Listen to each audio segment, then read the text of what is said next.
नमो बुद्धाय। आइए धम्म चर्चा में आप सबका स्वागत है। महात्मा बुद्ध मानव जगत के महायोगी।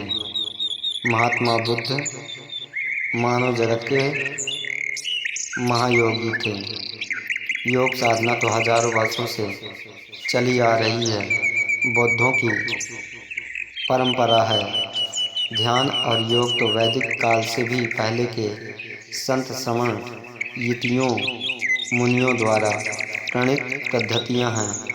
योग साधना तो बुद्ध परंपरा के वाहक नाथों सिद्धों का गौरव है। अद्वैत वेदांत के प्रवर्तक शंकर ने तो बुद्ध को योगियों के चक्रवर्ती कहकर गुणगान किया है। बुद्ध की महिमा एक महान योगी के रूप में उनके समय से ही बहुत प्रसिद्ध थी। वह बार बार भिक्षुओं और गृहस्थों को योग ध्यान के लिए प्रेरित करते थे। उसके बाद भी अनेक देशों में योग व योगियों की बहुत चर्चा रही। पाली भाषा में विशुद्ध मग्गे नामक बड़ा ग्रंथ योग ध्यान साधना पर ही लिखा गया। ब्रजासन में ध्यान मुद्रा की बुद्ध की प्रतिमा सबसे ज़्यादा लोकप्रिय है।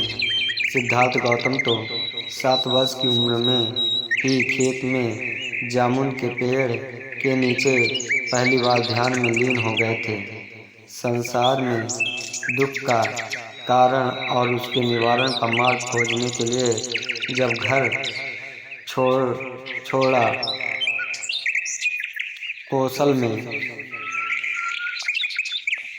आलार कलाम और मगध के उदक राम सूक्त जैसे आचार्यों से ध्यान योग सीखा था, लेकिन जिस उद्देश्य के लिए वह निकले थे वह पूरा नहीं हो रहा था।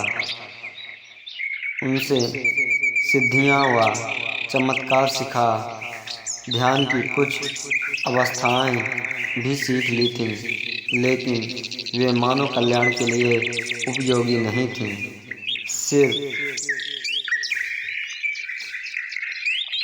फिर सिद्धार्थ ने भूख प्यास से शरीर को सुखा देने वाली कठोर तपस्या की, लेकिन उसके उल्टा नुकसान हुआ। उसे भी छोड़कर मध्यम मार्ग अपनाया। आखिरी में बोधि वृक्ष के नीचे 7 सप्ताह की साधना द्वारा संसार का सत्य जाना, दुख निवारण की सम्यक संबोधि प्राप्त की, और वह ज्ञान ही मनुष्य की मुक्ति का मार्ग था। जीवन भर मानव के दुखों को दूर करने, भवचक्र से मुक्त और निर्वाण प्राप्ति का मार्ग बताया। दरअसल योग ध्यान का अर्थ होता है जोड़ना जुड़ना, जोड़ना जुड़ना, मनुष्य का स्वयं से जुड़ना, भीतर की ओर मुड़ना, बाहर भटकने की बजाय स्वयं के अंदर झांकना, मन को बस में करना, चित्त को एकाग्र कर शुद्ध करना, क्रोध मोह लोभ द्वेष आदि विकारों को दूर कर चित्त को निर्मल करने की इस साधना द्वारा दुखों से मुक्ति पाना और जीवन में सुख शांति का उजियारा फैलाना, यही योग साधना है। यही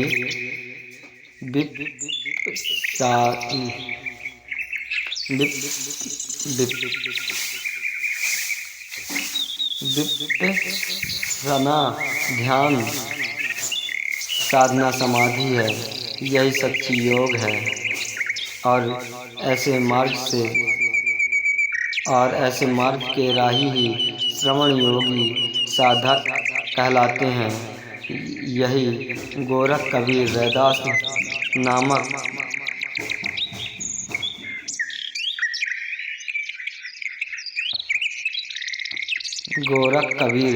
रैदास नानक का मार्ग है।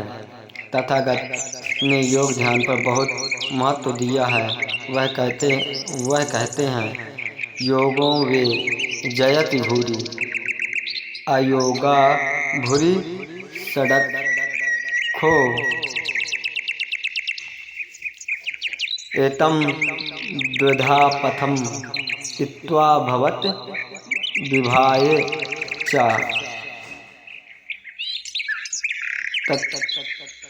तत्तान्नं निवेश्य तथा भूरि पवद्युति अर्थात योग के अभ्यास से प्रज्ञा में वृद्धि होती है और अभ्यास नहीं करने से प्रज्ञा की हानि होती है। इसलिए मनुष्य अपनी प्रगति और पतन के इन दोनों मार्गों को अच्छी तरह जानकर स्वयं को ऐसी योग ध्यान समाधि में लगावे ताकि प्रज्ञा की निरंतर वृद्धि होती रहे। प्रज्ञा का अर्थ है अंतर्दृष्टि, विवेक, असाधारण ज्ञान जिससे संसार की सच्चाई का बोध होने से मन में किसी वस्तु या प्राणी के प्रति आसक्ति नहीं रहती, तृष्णा का नाश होता है। शील, समाधि और प्रज्ञा ही बुद्ध का मार्ग है और इन तीनों का जोड़ ही मुक्ति का अष्टांगिक मार्ग है। यही जोड़, यही योग है, यही विपस्सना ध्यान साधना है, यही विपस्सना ध्यान साधना है। भगवान बुद्ध के बाद कुमार जीव और बौद्ध धर्म जैसे सैकड़ों भिक्षुओं ने भारतीय संस्कृत की इस गौरवशाली परंपरा को पूरे एशिया देशों में खूब फैलाया। इस अनमोल विद्या को पाने के लिए कई वर्षों की जोखिम भरी यात्रा कर विश्व के विद्यार्थी तक्षशिला व नालंदा आते थे। आज जूडो, मार्शल आर्ट आदि रूप में शरीर के स्वस्थ सुरक्षा व ध्यान, ज्ञान साधना, मन की एकाग्रता व शुद्धि के लिए वहाँ खूब प्रसिद्ध है।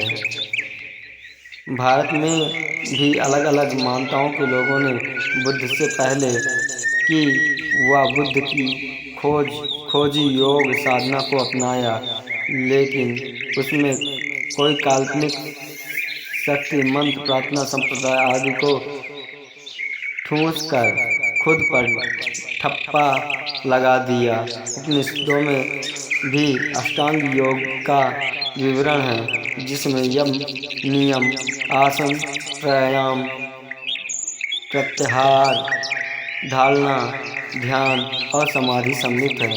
योग सूत्र व इसके प्रेरणा के बारे में आज जो दावे किए जाते हैं वह सब बुद्ध के बाद की रचनाएं हैं, जो मालिक न होकर सिर्फ संकलन करता है, जिसमें बुद्ध के धम्म की ध्यान साधना की अधिकतर बातें ज्यों की त्यों रखी गई हैं।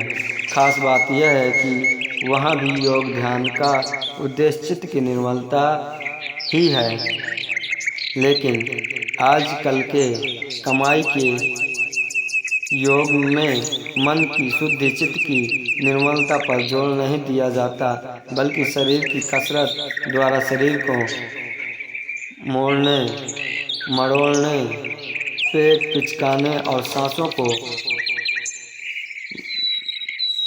ढोकनी की तरह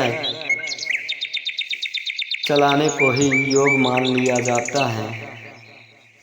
निसंदेह कसरत से शारीरिक लाभ होता है, लेकिन मानसिक शुद्धि नहीं, और मन की शुद्धि के बिना मनुष्य का कल्याण नहीं। यदि शारीरिक रूप से स्वस्थ व बलवान व्यक्ति के मन में क्रोध, मोह, लोभ, घृणा आदि विकार भरे हुए हैं, तो उससे स्वयं का और समाज का भला नहीं होगा, हानि ही होगी।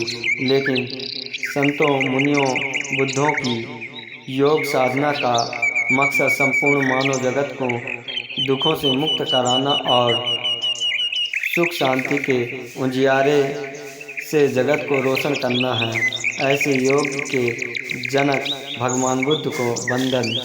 भवतु सब मंगलम, सबका कल्याण हो, सभी प्राणी सुखी हो। नमो बुद्धाय।